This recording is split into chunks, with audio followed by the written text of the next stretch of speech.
Fala, gente boa do Clube de Leitura do Gaba, aqui é o Diego com mais um vídeo. E hoje eu trago mais uma experiência dos audiobooks.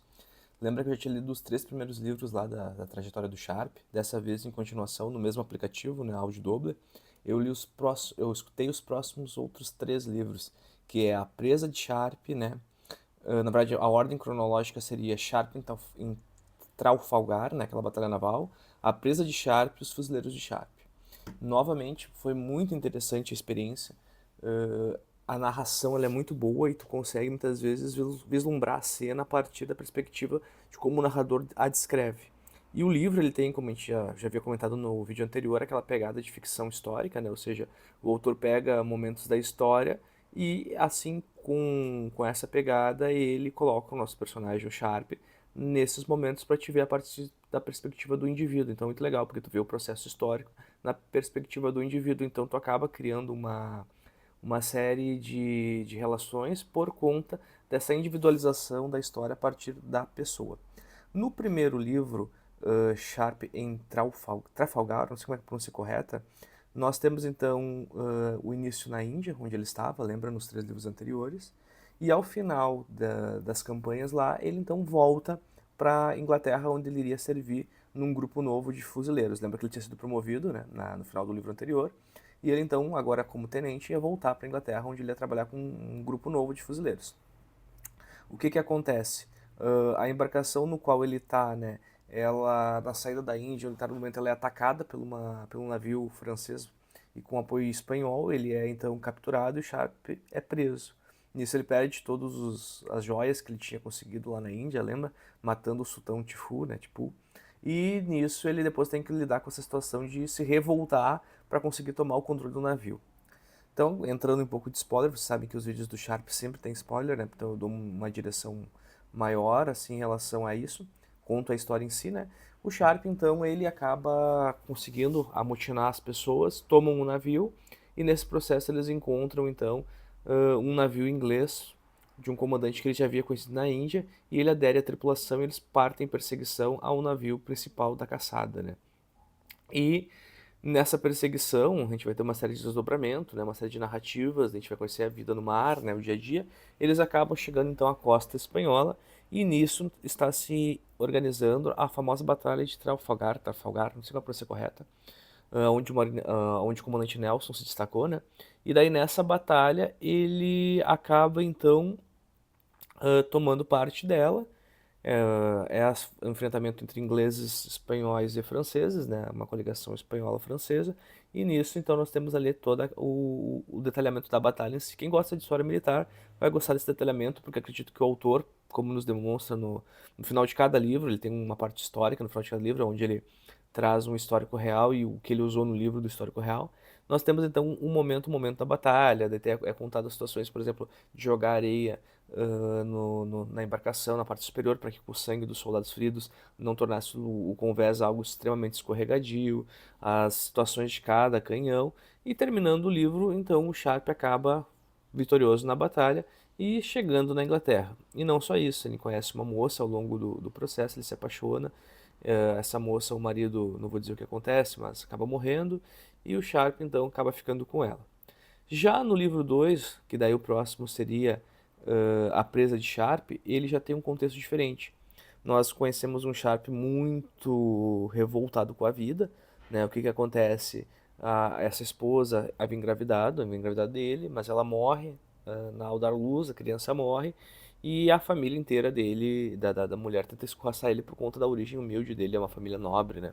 Então ele não tem mais nada, ele perdeu as joias, lembra, na embarcação. Ele é um tenente, mas com um soldo muito baixo, que ele mal consegue se manter. Então ele decide visitar o orfanato onde ele cresceu para realizar uma pequena vingança barra furto, né? Nisso a coisa sai um pouquinho errada, mas nesse processo aí errado ele encontra um oficial que havia servido com ele nas Índias, que precisa de alguém com o perfil dele para acompanhar uma missão diplomática à Dinamarca, né? Porque naquele contexto das guerras napoleônicas, a Dinamarca era o único país, né, depois da Batalha de Trafalgar, que ainda tinha uma marinha razoavelmente forte, e eles tinham medo, os ingleses, que a marinha deles, da Dinamarca, fosse concedida aos franceses, e assim os franceses pudessem desembarcar em solo inglês. até por causa de um acordo que havia entre os dinamarqueses e os ingleses, que tinha uma cláusula secreta que permitia à França tomar conta da marinha dinamarquesa. Então os ingleses querem que essa marinha saia de lá, então eles vão tentar subornar o príncipe da Dinamarca, e o Sharp vai acompanhar o cara que deveria fazer isso. Nesse processo, né, na chegada da Dinamarca, o Sharp é traído, tentam assassinar ele, e ele acaba, de certa forma, salvando e tal, fugindo da cidade, encontra os contatos que deveria encontrar e acaba se envolvendo então na tentativa de retomar o ouro que o cara que havia traído levou para a Dinamarca e também ajudar na invasão inglesa à Dinamarca, né, a Copenhague, especial em 1807, né. Então nisso aí nós temos o ataque inglês a Copenhague, a resistência da população na cidade e o Sharp se defrontando com uma situação que era uma cidade, pessoas pacíficas, pessoas bondosas, e o Império Inglês, pela necessidade militar do período, atacando e até bombardeando a própria cidade, né? A gente bem sabe que a cidade acaba se rendendo, né? A marinha inglesa toma a cidade, fica quase 6 meses nela e leva a frota dinamarquesa, né? E é uma parte bem pesada da história da relação diplomática entre Inglaterra e Dinamarca. Então a gente tem aí nesse livro em especial o Sharp lidando com o luto. Ele conhece outra pessoa, infelizmente acaba por N fatores não dando certo, mas ele começa a ressignificar o próprio luto no processo. E também questionar o papel dele na marinha inglesa, mas não tinha muito o que fazer, né? Nesse momento ele não tinha o que se apegar. Ele até pensa em ficar em Copenhague, mas se ele ficasse, os próprios ingleses iam ter que se retirar logo em seguida, né? Que o exército dinamarquês estava vindo da região sul, né? E poderia vir acompanhado ainda do exército francês, talvez, né? Então eles se retiram e o Sharp sai. Mas é bem interessante conhecer o dia a dia da cidade de Copenhague, as diferentes visões, né? Ele se depara com uma outra relação, orfanatos que realmente cuidam, diferente de onde ele cresceu, né? Uma espécie de civilidade muito maior na pequena Dinamarca do que tudo que ele viveu na Inglaterra. Isso lhe faz fazer série de questionamentos. Muito bom. Os dois primeiros livros são muito bons, dessa segunda parte da trilogia. E daí a gente chega no terceiro livro, esse já vai ter uma outra pegada. O Sharp, então, ele já é comandante, tenente que cuida da parte de abastecimento, vai para as campanhas na Espanha.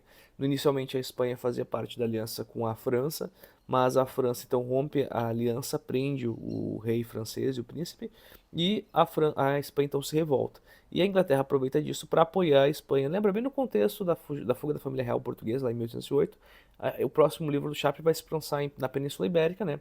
Numa região ali entre Espanha, da Galícia, ali próximo a Portugal, em 1809, e também passa um pouquinho em Lisboa.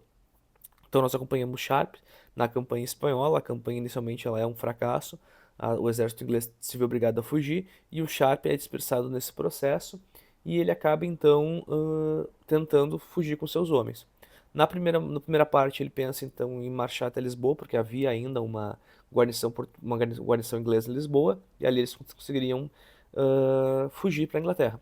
Só que nesse processo ele encontra um superior espanhol que está em uma missão que inicialmente não lhe é contada, mas depois a gente descobre que a missão dele era desfraudar, né, na cidade de Santiago de Compostela a bandeira, né, do Santiago, né, o Santiago Matamoros, como uma forma de resistência. Tem todo aquele mito de Santiago, né, de um dia que a Espanha realmente precisar, teria que se desfraudar a bandeira de Santiago para que Santiago levantasse da túmula e ajudasse a conduzir os espanhóis. Então, nesse processo, ele vai ajudar na retomada da cidade de Santiago de Compostela e, posteriormente, na fuga da cidade, né, quando as tropas francesas tentam retomar. Então é isso, a gente acompanha o Sharp nessa perspectiva de querer, ou melhor, de gerar uma espécie de símbolo maior da resistência espanhola contra a ocupação francesa, a invasão francesa. E nesse processo a gente conhece a guerrilha espanhola, né, que é tão marcante nessa etapa, que foi fundamental para derrubar a moral francesa, para derrubar a estrutura do exército francês.